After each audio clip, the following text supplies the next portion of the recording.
नमस्कार, मी आकाश झालटे. Marathi one news चॅनलवर आपले हार्दिक स्वागत आहे. चला तर पाहूया आजच्या काही ठळक घडामोडी. शरदचंद्रजी पवार यांच्या वाढदिवसानिमित्त गणपती मंदिरात अभिषेक व वृद्धाश्रमात फळं वाटप.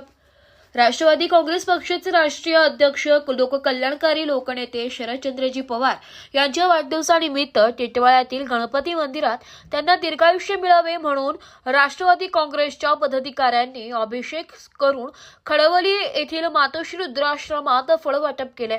यात प्रामुख्याने पुंडलिक शंकर पाटील व ज्ञानेश्वर रामा पाटील व विनोद शांताराम पाटील यांनी गणपती मंदिरात अभिषेक करीत शरदचंद्र पवार यांना दीर्घायुष्य मिळण्यासाठी मागणी केली आहे. यावेळी राष्ट्रवादी काँग्रेस पक्षाचे कल्याण डोंबिवली शहर जिल्हा उपाध्यक्ष विनायक काळन, वॉर्ड क्रमांक 8 चे अध्यक्ष विनोद पाटील, अल्पसंख्याक जिल्हा अध्यक्ष अकबर शेख, कल्याण डोंबिवली शहर युवक उपाध्यक्ष तृप्ती गायकवाड, वॉर्ड क्रमांक 11 चे अध्यक्ष वंदना बकुळे, अनिता धोत्रे, रत्ना खरात, वॉर्ड अध्यक्ष 10 चे अध्यक्ष अभिमन्यू भोईर इत्यादी जण प्रमुख उपस्थितीत होते. तर या होत्या आजच्या काही ठळक घडामोडी. उद्या पुन्हा भेटू याच ठिकाणी. धन्यवाद.